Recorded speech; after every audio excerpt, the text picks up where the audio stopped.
नमस्ते। म चाहिँ अहिले जेताको बलवत मार्केटमा आएको है। फ्राइडेको दिनमा थियो। आज चाहिँ के कार्यक्रम हुँदैछ यतातिर एकदमै राम्रो भ्यू छ। यो गार्डन अस्ति भर्खर बनिरहेको थियो र फाइनली बनिसकेको छैन, सायद यता काम पनि हुँदैछ। अघि नै हामी यसमा बसिरहेको थियौँ, त्यो अझै भइसकेको छैन, भर्खर बनाएको भनेर हामीलाई उठायो, गमहरू आइरहेछ।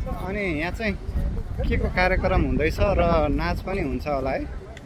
भर्खर तयारी अवस्थामा छ र नाच्नको लागि सायद सेट हुँदैछ।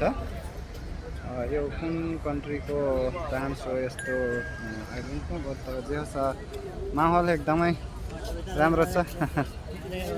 अस्सलाम वालेकुम। मान्छेहरूको एकदमै भिड छ है। एकछिनमा सायद नाच पनि हुन्छ होला, जहाँसम्म लाग्छ मलाई अहिले नाच हुन्छ। चालु भइसक्यो होइन, नाच चाहिँ हुन्छ अहिले। म हेर्दैछु यहाँको माहौल।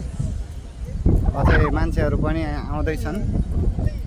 यतातिर चाहिँ बेरियर लगाइसक्यो, यो यता आउन नपाउने है।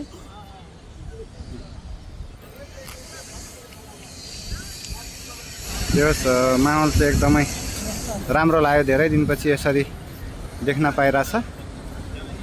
चाँडै नै नाच सुरु भइदिएको भए अझै मजा आउने थियो।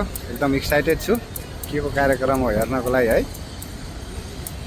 अघि नआउँदाखेरि चाहिँ एकदम ढोल बाजा बजाएर है यिनीहरू मजाले उताबाट आए। अब एकछिन हेरौँ, म यो भिडियोलाई नि पुस्ट गर्छु है। अहिले नाचको पनि भिडियो कन्टिन्यू आउने नै छ, त्यतिन्जेलसम्मलाई यो भिडियोलाई डइन गर्छु। यतातिरको पनि माहौल हो नि त। यो चाहिँ बलवत मार्केट हो है, एकदमै रमाइलो ठाउँ छ, गजबको ठाउँ छ। यो चाहिँ बलवत मार्केटको ठुलो मस्जिद भयो। ल यो भिडियोलाई यति नै गरेँ। म नाच सुरु भयो भने नेक्स्ट भिडियो लिएर आउँछु। त्यतिन्जेललाई यो भिडियोलाई नि टाटा बाइ बाइ, ब्याकअप है त।